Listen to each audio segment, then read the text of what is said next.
मियाँ साहब के लिए आज एक बड़ा रिलीफ जो है वो मिलने वाला है। आज पाकिस्तान तहरीक इंसाफ को और इमरान खान साहब को एक बहुत बड़ा झटका लगा है। तमाचा है मुंह के ऊपर। एक सहाफ़ी हैं, उन्होंने भी अपने उहदे से इस्तीफा दे दिया। इमरान खान साहब उन्होंने मुझे कहा कि सुना है आपका फार्म हाउस बढ़ गया। तू एक घटिया आम आदमी है, एक आम पाकिस्तानी है, तेरी ऐसी औकात है? पस पर्दा सब कुछ तय हो चुका है। वो इसीलिए वापस आ रहा है कि उसे इक़्तिदार तक का रास्ता वाज़े नजर आ रहा है। अस्सलाम वालेकुम नाज़रीन, मैं हूं मंसूर अली खान। अपने डिजिटल चैनल के ऊपर आपको खुशामदीद कहूँगा। नाज़रीन, आज दिन के आगाज़ में वैसे तो नून लीग की तमाम तर नज़रें इस्लामाबाद हाई कोर्ट की तरफ होंगी और दुआएं कर रहे होंगे कि लो जी मियाँ साहब के लिए आज एक बड़ा रिलीफ जो है वो मिलने वाला है। लेकिन उससे पहले ही आज पाकिस्तान तहरीक इंसाफ को और इमरान खान साहब को एक बहुत बड़ा झटका लगा है। मैं इस इमरान खान साहब के रिलीफ, नवाज शरीफ साहब के रिलीफ के बारे में नहीं बात कर रहा। मैं इसके अलावा एक बात आपको बताने लगा हूँ और उसके लिए आपको थोड़ा सा इंतज़ार करना पड़ेगा कि मैं क्यों कह रहा हूँ। तो एक ही दिन में एक किस्म की ज़ाहिर बात है, जब मियाँ साहब को अगर रिलीफ मिल गया तो ये पाकिस्तान तहरीक इंसाफ के लिए बुरी खबर होगी, कोई अच्छी खबर तो नहीं होगी। और लेकिन इसके बावजूद एक और बुरी खबर भी उनको मिल गई है। मैं उसकी डिटेल्स भी थोड़ी देर में जो है मैं आपके साथ शेयर करने जा रहा हूँ। लेकिन उससे पहले आपसे रिक्वेस्ट है कि चैनल को सब्सक्राइब ज़रूर कीजिए। 1 मिलियन सब्सक्राइबर्स के टारगेट की तरफ हम रवा दवा हैं। आपने अगर अभी तक सब्सक्राइब नहीं किया हुआ तो चैनल को सब्सक्राइब ज़रूर कीजिए और बेल आइकन जो है वो ज़रूर प्रेस कीजिए। इन तमाम खबरों से पहले मैं सबसे पहले जो है वो मैं फ़लस्तीन और इज़राइल के इशू के ऊपर कुछ बात करना चाहूँगा और डिटेल से कुछ खबरें आपके साथ शेयर करनी है। जनाब, एक तो खबर यह है कि इज़राइल फ़लस्तीन कशीदगी से मुतल्लिक़ अक़वाम मुत्तहिदा की सलामती कौंसिल में जंगबंदी की करारदाद अमरीका ने एक बार फिर वीटो कर दी है। सलामती कौंसिल में गज़ा जंगबंदी की करारदाद ब्राज़ील ने इस बार पेश की थी और ये दूसरी बार सलामती कौंसिल में गज़ा की जंगबंदी की करारदाद को वीटो किया गया है। अमरीका का क्या रोल है ये आपको काफ़ी हद तक वाज़ेह हो रहा है। इससे पहले रूस ने जंगबंदी की करारदाद पेश की थी, उन्हें भी जो है वो अमेरिका ने उस वक्त वीटो कर दिया था। सलामती कौंसिल में जंगबंदी की करारदाद पर 15 में से 12 अरकान ने हमायत में वोट डाले थे, जबकि रूस और बरतानिया वोटिंग से गैर हाजिर रहे। अमेरिका ने करारदाद को अपना सवाबदीदी हक इस्तेमाल करते हुए वीटो कर दिया। दूसरी जानिब अमरीकी सदर जो बाइडन ने इसराइल के दौरे पर वो पहुँच चुके हैं, जहाँ उन्होंने गज़ा के अस्पताल पर हमले की जिम्मेदारी फ़लस्तीनी ग्रुप के ऊपर डाल दी है। इजरायली वज़ीर आज़म से गुफ्तगू में अमरीकी सदर ने इसराइल को मुमकिन ताउन का यकीन दिलाया और कहा कि वाशिंगटन गज़ा में जंग के दौरान इसराइल को इसके दफ़ा के लिए सब कुछ फराहम करेगा। आपको मेरे ख्याल में काफ़ी तक वाज़ेह हो रहा है कि अमेरिका का क्या रोल है। दूसरी जानिब अमरीकी सदर जो बाइडन से मुलाकात के बाद इजरायली वज़ीर आज़म ने गज़ा में मिस्र की सरहद से आने वाली इंसानी इमदाद में रुकावट ना बनने की यकीन दहानी कराई है। लेकिन कितना को यकीन किया जा सकता है इसराइल के ऊपर, मेरे ख्याल में ये सबके सामने ही है। इसराइल का कहना है कि मिस्र से खाना, पानी और अद्वियात की फराहमी में हम रुकावट नहीं बनेंगे। मिस्र से आने वाली इमदाद सिर्फ जनूबी गज़ा तक जानी चाहिए। मिस्र से गज़ा आने वाली इमदाद हमास के हाथों में नहीं जानी चाहिए, ये भी इजरायली वज़ीर आज़म ने कहा है। दूसरी जानिब OIC ने गज़ा के अस्पताल पर हमला शर्मनाक करार देते हुए इसराइल से फौरी जंगबंदी का मुतालबा किया है। सेक्रेटरी जनरल OIC ने कहा है कि इस्लामी ताउन तंजीम मसला फ़लस्तीन का फौरी हल चाहती है। इसराइल मुसलसल आलमी क़वानीन की खिलाफ वर्जी कर रहा है। इसराइली फोर्सेस ने निहत्ते फ़लस्तीनी अवाम पर हमला किया, जिससे फ़लस्तीनी अवाम को नामसाद हालात का सामना है और इंसानी जानों का ज़िया हो रहा है। लेकिन मेरा नहीं ख्याल कि OIC जो है वो इससे ज़्यादा सिवाय मजम्मत वगैरह करने के इससे ज़्यादा कोई किरदार जो है वो अदा नहीं कर सकता। मेरे ख्याल में ये वो एक बूढ़ी औरत बन चुकी है जिसके अब ना दांत हैं, ना वो सही तरह खाना खा सकती है, बस सिर्फ लिक्विड्स के ऊपर जो है वो गुजारा कर रही है। ये वाली सूरत हाल है OIC की। दूसरी जानिब बरतानवी और अमरीकी मीडिया ने गज़ा के अस्पताल पर हमास के हमले का इजरायली दावा जो है वो मुस्तरद कर दिया है। बरतानवी नशरियाती इदारे ने अस्पताल पर हमास के हमले के इजरायली दावों को मुस्तरद करते हुए कहा है कि किसी भी रॉकेट हमले से ऐसी भयानक तबाही नहीं होती जैसी आज देखी गई है। बेसिकली इसराइल ने यह दावा किया था कि जनाब ये हमास की जानिब से ही कोई रॉकेट जो है वो फायर किया गया था, जो गलती से अस्पताल को जाके लग गया और जिसकी वजह से सारी तबाही हुई है। तो तमाम जो नशरियाती इदारे हैं, जो मगरबी ममालिक के नशरियाती इदारे हैं, उन्होंने इस दावे की नफ़ी की है कि ऐसा नहीं हुआ है। अमरीकी चैनल MSNBC ने कहा है कि इसराइल के दावे अब तक सिर्फ बयानात की हद तक ही महदूद रहे हैं। हमास या इस्लामी जिहाद के अस्पताल पर हमले का अब तक कोई ठोस सबूत सामने नहीं आया है। और आप यकीन कीजिए कि मैंने जो फुटेज देखी है इस हमले के बाद, जो वहाँ पे लाशों के ढेर लगे हुए थे उस अस्पताल पर हमले के बाद, बच्चे जितने ट्रॉमेटाइज्ड हैं, बच्चों की जो सूरत हाल है और जिस तरह वो ज़ख्मी हुए हैं, छोटे छोटे बच्चे, न्यू बॉर्न बच्चे, मैं एक्सप्लेन भी नहीं कर सकता। शायद मेरे पास अल्फाज भी नहीं है कि मैं उसको एक्सप्लेन कर सकूं कि किस हालत में मैंने वो फुटेज देखी है। वो मैं फुटेज आपको दिखा भी नहीं सकता। इसके अलावा पाकिस्तानी अदीब और समाजी कारकुन फातिमा भुट्टो की गज़ा के अस्पताल पर हमले की कवरेज पर अमरीकी नशरियाती इदारे CNN पर उन्होंने कड़ी तनकीद की है। फातिमा भुट्टो का कहना था कि CNN को अच्छी तरह पता है कि अस्पताल किसी रॉकेट के धमाके से तबाह नहीं हुआ है, क्योंकि हमास के पास ऐसा कोई रॉकेट नहीं है जो 500 लोगों की जान ले सकता हो। तबाह नहीं, इजराइल ने एक जंगी जुर्म किया है जिसे CNN छुपाने की कोशिश कर रहा है। इस तरह नस्ल कुशी को ढांपने की कोशिश करते देखना नाकाबिले बर्दाश्त होता जा रहा है। तो ये बड़े बड़े जो वहाँ पे मीडिया हाउसेज हैं, CNN हो गया या फॉक्स न्यूज़ हो गया या इस किस्म के जो इदारे हैं, उन्होंने इस सारे इस साने के अंदर जो रोल अदा किया है उससे भी नज़र आता है कि उनकी जो सिंपथीज़ हैं वो किस तरफ हैं, और न्यूट्रल रहने का या फेयर रिपोर्टिंग करने का किसी किस्म का कोई आपको निज़ाम नज़र ही नहीं आया इन चैनल्स की तरफ से। एक और ख़बर ये भी आई है कि टूनिशियन जर्नलिस्ट हैं बसाम बोएनेनी, उन्होंने जो है वो ट्वीट किया है कि this morning I submitted my resignation from the British Broadcasting Corporation BBC as required by my professional consciences. तो बेसिकली जिस तरीके से BBC ने भी जो कवरेज की है, वहाँ पे भी जो एक सहाफ़ी हैं उन्होंने भी अपने उहदे से इस्तीफ़ा दे दिया कि जी मैं मज़ीद जो है वो इस किस्म की कवरेज के साथ जो है खड़ा नहीं हो सकता। कुछ अब पाकिस्तानी ख़बरों की तरफ आते हैं।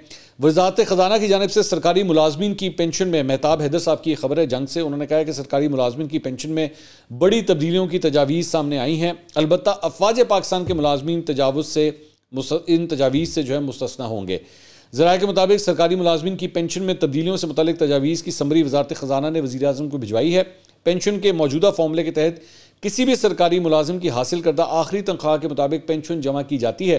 ताहम समरी में सिफारिश है कि मुलाजमीन की आखिरी तनख्वाह के बजाय आखिरी 3 साल की तनख्वाहों की बुनियाद पर पेंशन को इकट्ठा किया जाए। तजवीज़ है कि सरकारी मुलाजमीन को रिटायरमेंट के वक्त 35 के बजाय 25% रकम यकमुश्त और बाकी 75% रकम माहाना किस्तों में अदा की जाए।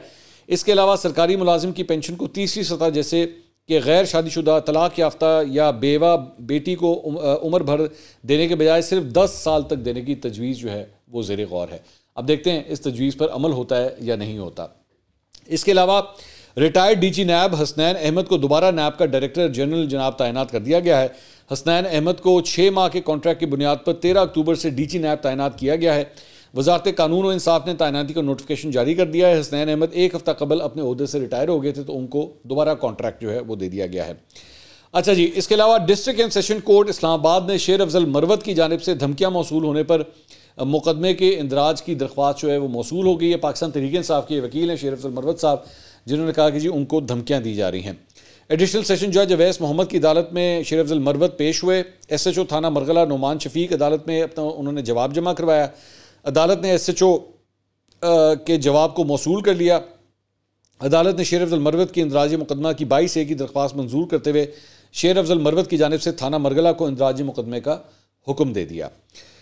शेर अफजल मरवत साहब ने सोशल मीडिया के ऊपर एक इंटरव्यू दिया है और उसके अंदर बड़ी इंटरेस्टिंग बात की है। उन्होंने कहा है कि इमरान खान से कल जब मैं मिला तो वो जाली की दूसरी साइड पर थे। मेरे ख्याल में मैं आपको अपने एक व्लॉग में ऑलरेडी बता चुका हूँ कि जो कोर्ट रूम है उसके बिल्कुल साथ जिस तरह एक अटैच बात होता है, इसी तरह एक अटैच कमरा है और उसमें दीवार के अंदर जो है वो जाली है, तो जाली की दूसरी साइड पर इमरान खान साहब को बिठाया जाता है। तो उसका उन्होंने बताया कि इमरान खान साहब जाली की दूसरी साइड पर थे। उन्होंने मुझे कहा कि सुना है आपका फार्म हाउस बढ़ गया। ये खान साहब के अल्फाज थे, वो हंसे भी। फिर उन्होंने मेरे साथ इज़हारे हमदर्दी की। ये लफ्ज़ बढ़ गया उनको पहले से पहुंचा हुआ था और शाह महमूद साहब भी इस पर बड़े मज़े ले रहे थे। तो इमरान खान साहब के साथ ये इंटरेक्शन हुआ है शेर अफजल मरवत साहब का। ये बेसिकली आजकल इनका ये जो लफ्ज़ है बढ़ गया, ये बड़ा सोशल मीडिया के ऊपर वायरल हुआ है। तो इमरान खान साहब को भी पता नहीं कहीं से पता लग गया होगा, हो सकता है किसी ने मीम शीम दिखा दी हो, लेकिन यही कमाल है। मतलब टिकटॉक के ऊपर, सोशल मीडिया के ऊपर बड़े मीम्स बन रहे हैं, क्लिप्स बन रहे हैं, बस यही कमाल है और वाह है, कमाल है जी, कमाल है। वायरल हो गया, मैं वायरल हो गया, वायरल हो गया, तालियां बजाओ, वायरल हो गया हूँ मैं, बढ़ गया है, बढ़ गया है। बस ये इसी काम के लिए जो है ना वो दाद देनी चाहिए। अच्छा जी, इसके अलावा मुबीना टाउन में पुलिस मोबाइल नजर आतिश करने के केस की इंसदाद दहशतगर्दी अदालत में कराची में समाअत हुई। अदालत ने हलीम आदिल शेख, पाकिस्तान तहरीक इंसाफ के जो रहनुमा हैं, उनसे पूछा कि क्या आपके खिलाफ कितने मुकदमात हैं। हलीम आदिल शेख ने जवाब दिया, हमें अभी तक नहीं पता कि मेरे खिलाफ कितने केसेस हैं। मुबीना टाउन से ज़मानत मिले तो किसी और मुकदमे में गिरफ्तार कर लिया जाएगा। मुझे जेल में पैगाम दिया है कि प्रेस कॉन्फ्रेंस कर लें तो छूट जाएंगे। सरकारी वकील ने बताया कि मुकदमे से मुंसलिक दरख्वास्त हाईकोर्ट में ज़ेर समाअत है। अदालत ने मुकदमात की समाअत 27 अक्टूबर तक मुलतवी कर दी। इसके अलावा पाकिस्तान तहरीक इंसाफ के रहनुमा आज़म सवाती साहब का एक वीडियो बयान जो है जनाब वो सामने आया है। उसमें फरमाते हैं कि चीफ जस्टिस आमिर फारूक साहब, आप हमारे तहरीक इंसाफ के केसेस ना सुने, आपसे हमें इंसाफ की तवक्को नहीं है। और इसकी वाज़ेह मिसाल 9 मई को आपकी अदालत से इमरान खान को गैर कानूनी तौर पर गिरफ्तार किया गया और आप उनकी इस गिरफ्तारी को जायज़ करार देते हैं, जिसको बाद में सुप्रीम कोर्ट ने कलअदम और गैर कानूनी करार दिया। तो इस बुनियाद के ऊपर वो ये कह रहे हैं कि chief justice Islamabad high court जो है उनके केसेस ना सुने। लेकिन मेरा फिर सवाल ये है कि chief justice Islamabad high court ने ही जो है इमरान खान साहब के ऊपर जो तोशाखाना केस था उसमें उनकी सज़ा को मुअत्तल किया था और उनको ज़मानत भी इन्हीं चीफ जस्टिस साहब ने दी थी। तो फिर उसके बारे में क्या कहा जाए, फिर वो भी नहीं होना चाहिए था। लेकिन चलें, ठीक है, इनकी मर्ज़ी है, जो मर्ज़ी कहें। इसके अलावा जनाब सुप्रीम कोर्ट ने निजी न्यूज़ चैनल ARY के डायरेक्टर न्यूज़ अमाद यूसुफ के खिलाफ दर्ज FIR खारिज करते हुए कहा है कि मीडिया पर्सनस पर लगाए गए गद्दारी के इल्ज़ाम से ना सिर्फ ब्रॉडकास्टर को डराया गया बल्कि इससे मीडिया इंडस्ट्री पर भी गहरे असरात मुरतब हुए। फैसला तहरीर करने वाले जस्टिस जमाल खान मंदुखेल ने हुकूमत की जानिब से शहरियों को रियासत मुखालिफ जज्बात हवा देने की कमज़ोर बुनियादों पर बदनीति पर मबनी और गैर संजीदा कानूनी कार्रवाई में मुलवस करने के तर्ज अमल पर रोशनी डाली। उनका कहना था कि इख्तियारात के गलत इस्तेमाल से मुआशरे में खौफ और अदम तहफ़्फ़ुज़ का एहसास कायम होता है, जिससे रियासती इदारों के खिलाफ नफरत पैदा होती है। बड़ी डिटेल जजमेंट उसके अंदर दी हुई और उसके अंदर उन्होंने यही भी कहा है कि सियासी बुनियादों के ऊपर जो है वो FIRs कट रही हैं और मीडिया पर्सनस के खिलाफ जो है वो उनके खिलाफ भी जो है वो रियासती कार्रवाइयाँ जो हैं वो जारी हैं। बहुत मतलब डैमनिंग किस्म की ये जजमेंट है जो सामने आई है मौजूदा सूरत हाल के हवाले से। इसके अलावा जनाब नवाज शरीफ साहब सऊदी अरब से आइंदा 24 घंटे में दुबई पहुँचने वाले हैं। नवाज शरीफ के ज़ाती अमले के 5 अफराद लाहौर से दुबई पहुंच गए हैं। नवाज शरीफ दुबई में 2 दिन गुजारेंगे। नवाज शरीफ की दुबई में एक अहम मुलाकात भी तय है। साबिक वज़ीर-ए-आज़म 21 अक्टूबर को पाकिस्तान पहुंचेंगे। मेरी इत्तलात के मुताबिक मैंने पहले भी आपको कल अपने एक वीलॉग में बताया था कि बहुत से सहाफ़ी जो हैं वो अब पाकिस्तान से ऑलरेडी दुबई जा चुके हैं और ये जो क़याम होगा नवाज शरीफ साहब का दुबई के अंदर, वहाँ पे उनकी मुझे ख़बर मिली है कि सिर्फ सहाफ़ियों के साथ ट्रैवल नहीं करेंगे बल्कि उससे पहले उनकी मुलाकातें भी होनी है वहाँ पे नवाज शरीफ साहब के साथ। बड़ी डिटेल से वहाँ पे लंबी लंबी मुलाकातें जो हैं दुबई के अंदर होने जा रही हैं। अब आ जाएं जनाब उस मामले के ऊपर जो मैं आपसे कह रहा था कि आज का दिन जो है वो एक तो जो एक्सपेक्ट किया जा रहा है, ज़ाहिर बात है जब तक हो नहीं जाता we can't say this with confirmation कि नवाज शरीफ साहब को जो है वो एक रिलीफ मिलेगा इस्लामाबाद हाई कोर्ट से आज, क्योंकि आज की डेट लगी हुई है और मोस्ट प्रॉब्ली आज का ही सिर्फ टाइम है कि जिसके अंदर उनको ये रिलीफ मिल सकता है। तो ये बुरी खबर तो आएगी पाकिस्तान तहरीक इंसाफ के लिए, लेकिन उससे अलावा एक जो और बुरी खबर है वो ये है कि इमरान खान साहब के भी आज जो है वो 2 केसेस लगे हुए थे और वो उसमें तोशाखाना और इसके साथ साथ 190 मिलियन पाउंड का जो केस था उसकी ज़मानत के ऊपर जो है वो समाअत होनी थी। लेकिन इसके ऊपर जो है इंतज़ार हुसैन पंचोता साहब जो इमरान खान साहब के वकील भी हैं, उन्होंने ट्वीट किया कि कल पहले से समाअत के लिए मुकर्रर इमरान खान के नैब अलकादिर और तोशाखाना केसेस में दरख्वास्त ज़मानत की कॉज लिस्ट को ही सिंपली कैंसिल कर दिया गया है और नवाज शरीफ के नैब केसेस कल समाअत के लिए मुकर्रर हो चुके हैं। कहानी वाज़े है। तो ये बड़ा गौर से देखा जा रहा था कि इन 2 केसेस के ये दो मुख्तलिफ रहनुमा हैं, इनके दोनों के केसेस जो हैं वो इस्लामाबाद हाई कोर्ट में लगे हुए हैं। तो क्या दोनों को रिलीफ मिलता है या सिर्फ एक को रिलीफ मिलता है? तो इमरान खान साहब का जो केसेस हैं वो वैसे ही सिरे से कॉज लिस्ट से ही उड़ा दिए गए हैं। इसके अलावा जो इमरान खान साहब का वो नवाज शरीफ साहब का जो केस था उसके ऊपर हिफाजती ज़मानत पर आज दलाइल होने हैं और एहतसाब अदालत के ड्यूटी जज ने नवाज शरीफ की तोशाखाना केस में हिफाजती ज़मानत की दरख्वास्त पर नोटिस जारी कर दिए थे। नैब को भी नोटिस जारी हो गया था। लेकिन इंटरेस्टिंग बात यह है कि कल जब इसकी दोपहर को समाअत हुई तो सारा आनन फानन आधे घंटे के अंदर अंदर जो है टंग टंग टंग करके जो है इधर दरख्वास्त जमा हुई, उधर उसके ऊपर रजिस्ट्रार ऑफिस ने बगैर किसी एतराज़ के उसको एक्सेप्ट किया। आधे घंटे के अंदर अंदर बेंच बना और बेंच जो है फॉर्म भी हो गया और केस की समाअत भी लग गई, क्योंकि उनके वकला की जानिब से कहा गया था कि इसकी अर्ली जो है वो हियरिंग कर ली जाए। तो नैब के जो प्रोसिक्यूटर थे वो वहाँ पे पहले से मौजूद थे, वो पहले ही आए हुए थे, मतलब उनको नोटिस भी नहीं गया था, लेकिन नैब के प्रोसिक्यूटर वहाँ पे पहले से ही मौजूद थे और उन्होंने कहा हमें कोई इतराज़ नहीं, कोई मसला ही कोई नहीं है। तो वो इवन जज साहब को भी कहना पड़ गया यार मतलब थोड़ी जी तो रेजिस्टेंस दिखा ले, मतलब you are suppose to contest this, you are suppose to contest this कि नहीं ये नहीं हो सकता। और इसकी वजह यह है कि यहाँ पे एक्चुअली ये जो हिफाजती ज़मानत है इसमें फ़र्क ये है कि यहाँ पे मियाँ साहब जो गए थे 4 हफ्ते का कह के गए थे, 4 साल के बाद वापस आ रहे हैं, एक कॉन्विक्ट के तौर पे गए थे वो। ये बड़ा बारीकी का एक फ़र्क है इसके अंदर और वो मैं आपको समझा देता हूँ। वो इसलिए क्योंकि आम तौर पे अगर आपका केस चल रहा हो ना और अभी आप कन्विक्ट ना हुए हो, अभी आपको सज़ा ना हुई हो और उसके बाद आप बेल जो है वो जंप कर जाएं, और बेल के ऊपर जाएं और वापस ना आएँ, और फिर वापस आएँ और आप कहें कि जी मैं अब आ गया हूँ और मुझे हिफाजती ज़मानत दी जाए, मुझे अरेस्ट ना किया जाए, मैं सरेंडर करने के लिए तैयार हूँ, ये डिफरेंट केस है। यहाँ पे ये फ़र्क था कि नवाज शरीफ साहब ऑलरेडी कन्विक्टेड हैं, उनको ऑलरेडी सज़ा हो चुकी हुई थी। तो ऐसे मामले के अंदर कोर्ट्स नॉर्मली कोई फ्लेक्सिबिलिटी नहीं दिखाते। वो ये कहते हैं कि भाई आप मुलजिम नहीं है, मुजरिम है, तो सबसे पहले तो आके अपने आप को अरेस्ट करवाएं, पुलिस के पास अपने आप को अरेस्ट करवाएं, उसके बाद आप बेल शेल के लिए जो है वो अप्लाई कर सकते हैं। तो ये पूरा प्रोसेस चलना चाहिए था। लेकिन यहाँ पे सूरत हाल ये है कि उस हिफाजती ज़मानत को के लिए जो दरख्वास्त आई उसे एक्सेप्ट भी कर लिया गया। रजिस्ट्रार ऑफिस ने किसी किस्म की कोई उसके ऊपर जो है वो ऑब्जेक्शन नहीं लगाई, और आज अब इस केस की समाअत भी होने जा रही है।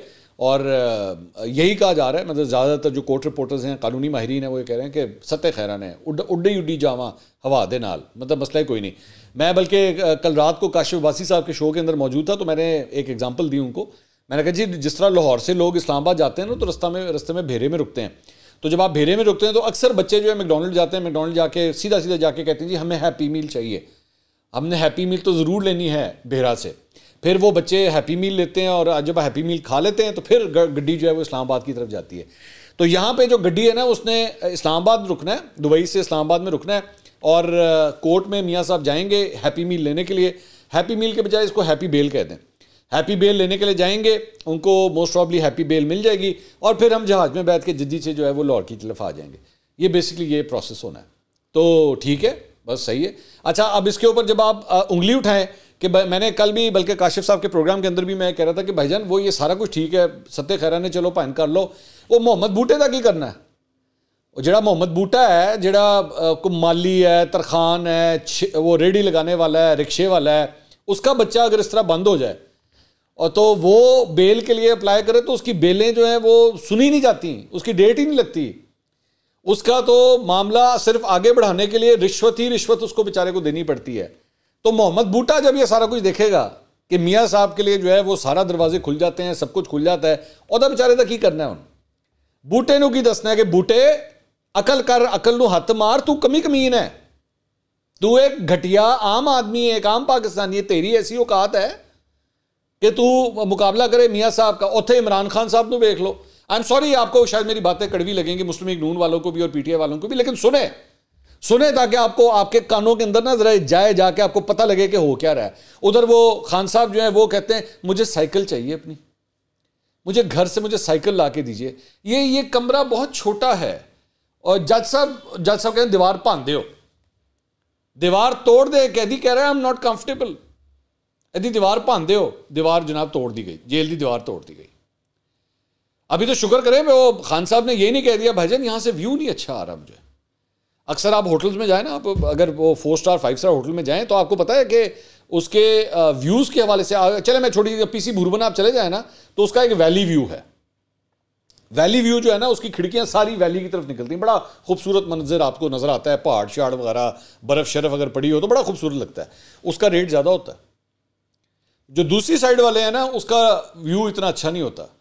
तो मैं तो ये भी एक्सपेक्ट कर रहा हूँ कि खान साहब कहें कि जहाँ पे मुझे रखा हुआ वहाँ से मुझे व्यूज़ अच्छे नहीं आ रहे। लेकिन ये सारी चीज़ें, चाहे वो नवाज शरीफ के लिए हो या इमरान खान के लिए हो, ये मोहम्मद बूटे के लिए सबक है कि बूटे तू सिर्फ और सिर्फ वोट डालने के लिए इससे ज़्यादा कोई डिमांड ना करी, इस पूरे सिस्टम से और कोई डिमांड ना करी, तेरी यही औकात है, तू खजल ख्वार हो। बस तूने इलेक्शन डे वाले दिन या तो बल्ले ते मोहर लानी है या शेर ते मोहर लानी है, और तो वापस जाके छाबड़ी लगा जाके सड़क के ऊपर। खबरदार सोची भी ना कि तुझे इस किस्म का कभी कोई इंसाफ मिलेगा। ये है औकात, ये एक आम पाकिस्तानी औकात है। तमाचा है मुंह के ऊपर एक आम पाकिस्तानी के लिए, तमाचा करें बर्दाश्त इसको। इसके अलावा जनाब सुहेल वड़ाइच साहब ने एक कॉलम लिखा है, बड़ा ज़बरदस्त, बड़ा जानदार किस्म का कॉलम है। मैं वर्ड टू वर्ड जो है मैं आपके साथ उसको शेयर करना चाहूँगा। सुहेल वड़ाइच साहब लिखते हैं, जी ऐसा लगता है कि पस पर्दा सब कुछ तय हो चुका है, वो इसीलिए वापस आ रहा है कि उसे इक़्तिदार तक का रास्ता वाज़े नज़र आ रहा है। मामला सिर्फ इसके और इस्टेब्लिशमेंट के दरमियान ही तय नहीं हुए, बल्कि इस हवाले से पाकिस्तान के दोस्त ममालिक की मामलत भी शामिल नज़र आती है। यूँ महसूस होता है कि दोस्त ममालिक ने पाकिस्तान की माली इमदाद का जो इशारा दे रखा है, उसके लिए शर्त यह बांधी गई है कि ऐसा सियासी चेहरा लाया जाए जो लॉन्ग टर्म मुआशी पॉलिसी की ज़मानत दे। मेरी राय है कि अगर ये सब कुछ तय ना हुआ होता तो वह वापस ही ना आता। यह भी साफ नज़र आ रहा है कि अगर वो 21 अक्टूबर को वापस आ गया तो वो जेल नहीं जाएगा, बल्कि उसे रिलीफ देकर सियासी मैदान में फ्री हैंड दिया जाएगा। यह भी तकरीबन तय है कि अगर वो वापस आता है तो फिर इलेक्शन करवाए बगैर कोई चारा नहीं होगा, और जब मुल्क में इलेक्शन की सियासत होगी तो फिर तहरीक इंसाफ और उसके चेयरमैन के बारे में भी फैसला जल्द अज जल्द करना पड़ेंगे। अमूमी तासुर यह है कि वो वापस आकर इस्टेब्लिशमेंट के साथ मिलकर तहरीक इंसाफ और उसके चेयरमैन के खिलाफ जारी मुनकमाना पॉलिसियों का हिस्सा बनेगा और जो कुछ खुद उसके और उसकी पार्टी के साथ हुआ था उसका बदला लेगा। मेरी ज़ाती राय है कि अगर इंतकाम लेना डील का हिस्सा है तो उसे ये नहीं करना चाहिए। उसे इंतकाम और बदले की सियासत का खात्मा करना होगा। जो कुछ तहरीक इंसाफ के साथ हो रहा है उसे रोकना होगा। मेरी ये राय नई नहीं है। मैं 19 अगस्त 2022 को लंदन में नवाज शरीफ से मिला था और ये अर्ज़ किया था कि आप 3 बार वज़ीर आज़म पाकिस्तान रहे हैं, मुल्क के सबसे सीनियर और तजुर्बाकार सियासतदान हैं, आपको चेयरमैन PTI के खिलाफ इंतकाम का हिस्सा नहीं बनना चाहिए।